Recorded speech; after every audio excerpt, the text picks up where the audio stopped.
Assalamualaikum warahmatullahi wabarakatuh. Alhamdulillahirabbil alamin wa bihi nasta'in wa ala umuri dunya waddin wassalatu wassalamu ala asyrafil anbiya'i wa imamil mursalin sayyidina wa maulana Muhammad amma ba'd. Yang kami hormati Ibu Elia Umiheni MPDI selaku dosen pengampu mata kuliah pengembangan peserta didik, dan tak lupa kepada teman-teman PGMIC yang saya cintai dan saya banggakan. Baik, selanjutnya dari kelompok kami, kelompok 1. Yang pertama saya Tria Khairunisa, yang kedua teman saya Muhammad Mujibur Rahman dan Nisrina Aulia Rahma. Oke, saya akan menjelaskan tentang pengertian teori perkembangan peserta didik. Teori adalah kerangka pikiran yang menjelaskan telah terbuktinya suatu kebenaran.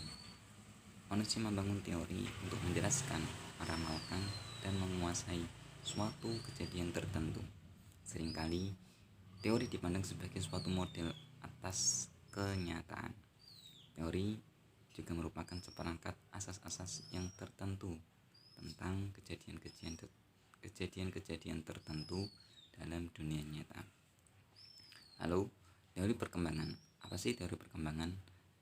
Teori perkembangan ialah teori yang memfokuskan pada perubahan-perubahan dan perkembangan struktur jasmani atau biologis, perilaku, dan fungsi mental pada manusia dalam berbagai tahap kehidupannya, mulai dari konsepsi hingga menjelang kematiannya. Menurut Sudarwan Danim, peserta didik merupakan sumber utama dan terpenting dalam proses pendidikan formal. Peserta didik bisa belajar tanpa guru. Sebaliknya, guru tidak bisa mengajar tanpa adanya peserta didik. Oleh karena itu, kehadiran peserta didik menjadi keniscayaan dalam proses pendidikan formal atau pendidikan yang dilembagakan dan menuntut interaksi antara pendidik dan peserta didik. Jadi, pengertian teori perkembangan peserta didik ialah suatu pemikiran yang telah nyata tentang perubahan atau perkembangan struktur baik jasmani maupun biologis, perilaku, dan fungsi mental terhadap peserta didik. Ya, materi yang selanjutnya akan disampaikan oleh teman kita. Selanjutnya, teori perkembangan peserta didik menurut para ahli. Yang pertama, environmentalisme. Teori environmentalisme menyatakan perkembangan ditentukan oleh lingkungan.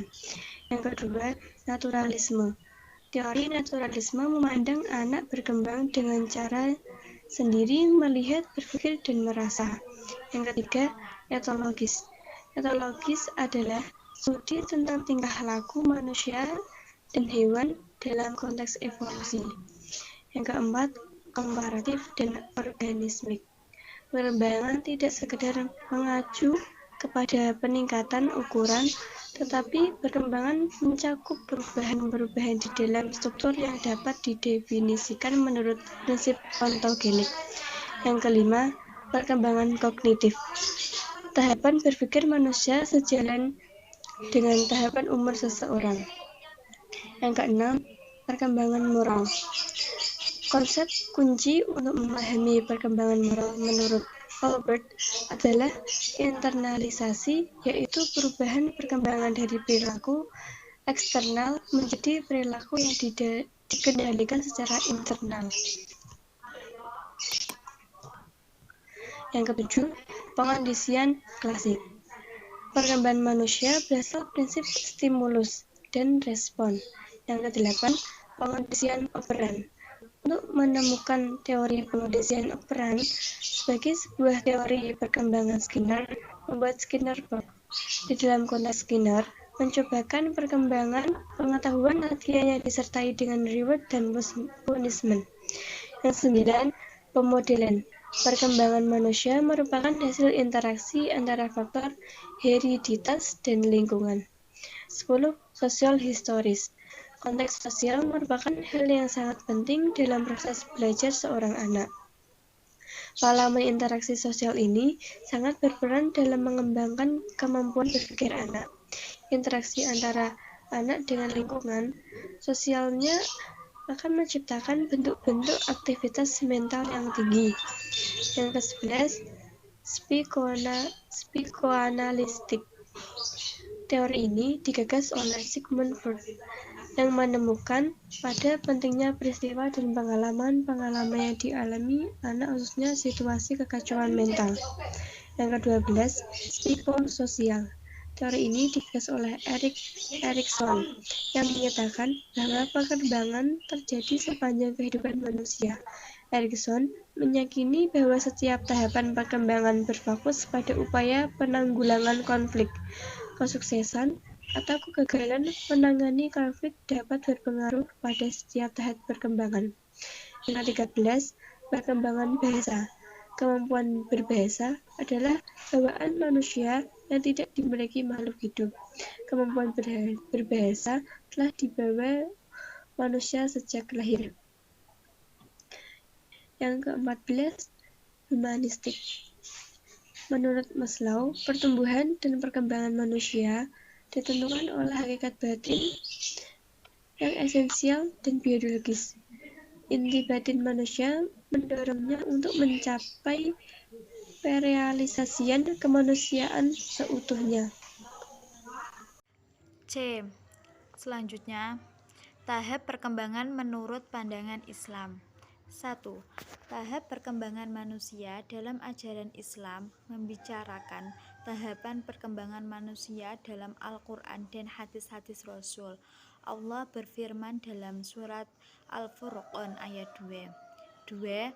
Ibnu Katsir menafsirkan ayat ini dengan mengutip hadis dari Ibnu Abbas, Ikrimah, Qataz, Yahya bin Rafi' As-Sudin dan Ibnu Yazid yang menyatakan bahwa manusia diciptakan dari nutfah atau tetes mani kemudian menjadi segumpal daging.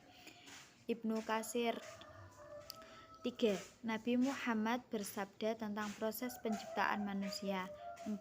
Cabang-cabang ilmu pengetahuan yang berkembang seperti genetika dan biologi molekuler telah membenarkan secara ilmiah ketetapan informasi yang diberikan Al-Quran. 5. Al-Quran menjelaskan bahwa mani itu ditetapkan sebagai cairan campuran dalam Al-Quran surat Al-Insan ayat 2. 6. Imam Ahmad meriwayatkan dari Abu Musa dari Nabi Muhammad SAW. Sekian dari kelompok kami, kurang lebihnya kami meminta maaf. Wabillahi taufiq wal hidayah. Wassalamualaikum warahmatullahi wabarakatuh.